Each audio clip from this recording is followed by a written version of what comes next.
Assalamualaikum warahmatullahi wabarakatuh. Perkenalkan, saya Rahma Ramadan Yasin dengan NIM 151423138 dari kelas 1G. Tujuan saya membuat video ini untuk memenuhi tugas mata kuliah Bahasa Indonesia dari dosen pengampu yang terhormat Ibu Vidya Mona Arfa MPD. Baik, langsung saja pada materi pertama, yaitu tentang sejarah perkembangan bahasa Indonesia.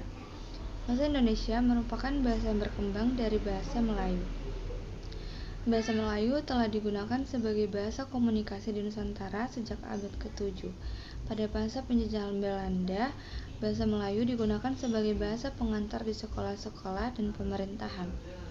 Pada tahun 1928, Sumpah Pemuda menetapkan bahasa Indonesia sebagai bahasa persatuan bangsa Indonesia.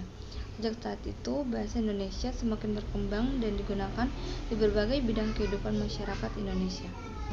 Kedua, ada kedudukan bahasa Indonesia. Bahasa Indonesia memiliki kedudukan yang sangat penting di Indonesia. Bahasa Indonesia merupakan bahasa resmi negara Indonesia dan bahasa persatuan bangsa Indonesia. Bahasa Indonesia digunakan sebagai alat komunikasi resmi dalam pemerintahan, pendidikan, dan berbagai bidang kehidupan masyarakat. Yang ketiga, ada fungsi bahasa Indonesia. Bahasa Indonesia memiliki beberapa fungsi, yaitu yang pertama ada fungsi pemersatu, yaitu fungsi bahasa Indonesia berfungsi untuk menyatukan berbagai suku bangsa yang ada di Indonesia. Yang kedua ada fungsi identitas, yaitu bahasa Indonesia berfungsi untuk menunjukkan identitas bangsa Indonesia. Yang ketiga ada fungsi komunikasi, yaitu bahasa Indonesia berfungsi sebagai alat komunikasi antar anggota masyarakat Indonesia. Yang keempat ada fungsi ekspresi, yaitu bahasa Indonesia berfungsi sebagai alat untuk mengungkapkan pikiran, perasaan, dan ide. Dan yang ketiga ada manfaat belajar bahasa Indonesia. Bahasa Indonesia memiliki banyak manfaat, yaitu meningkatkan kemampuan berbahasa. Bahasa Indonesia dapat membantu kita untuk meningkatkan kemampuan berbahasa, baik tulisan maupun tulisan, meningkatkan pemahaman. Bahasa Indonesia dapat membantu kita untuk memahami berbagai informasi dan ilmu pengetahuan, meningkatkan kemampuan berpikir.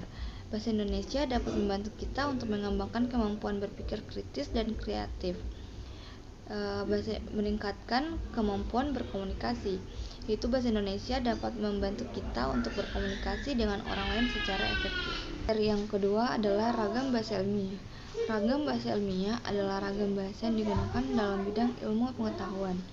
Ragam bahasa ilmiah sendiri memiliki beberapa ciri-ciri sebagai berikut. Yang pertama ada cendekia, yaitu menggunakan kata-kata dan istilah yang sesuai dengan bidang ilmu pengetahuan yang dibahas. Yang kedua ada lugas dan jelas, yaitu menggunakan kalimat yang sederhana dan mudah dipahami. Yang ketiga ada formal, yaitu menggunakan bahasa yang baku dan sesuai dengan kaidah tata bahasa Indonesia. Keempat ada objektif, yaitu tidak memuat unsur-unsur subjektif seperti pendapat, perasaan, dan emosi. Kelima ada sistematis, yaitu menggunakan struktur dan urutan yang logis dan runtut. Yang keenam ada ringkas dan padat, itu menggunakan kata-kata yang efisien dan efektif. Contoh ragam bahasa ilmiah seperti karya tulis ilmiah, makalah, laporan penelitian, skripsi, laporan praktikum, buku teks pelajaran, artikel ilmiah, dan tulisan ilmiah populer. Pentingnya ragam bahasa ilmiah. Ragam bahasa ilmiah penting untuk digunakan dalam bidang ilmu pengetahuan agar informasi yang disampaikan dapat dipahami dengan jelas dan mudah. Selain itu, ragam bahasa ilmiah juga dapat membantu untuk meningkatkan kemampuan berpikir secara kritis dan logis. Terima kasih. Assalamualaikum warahmatullahi wabarakatuh.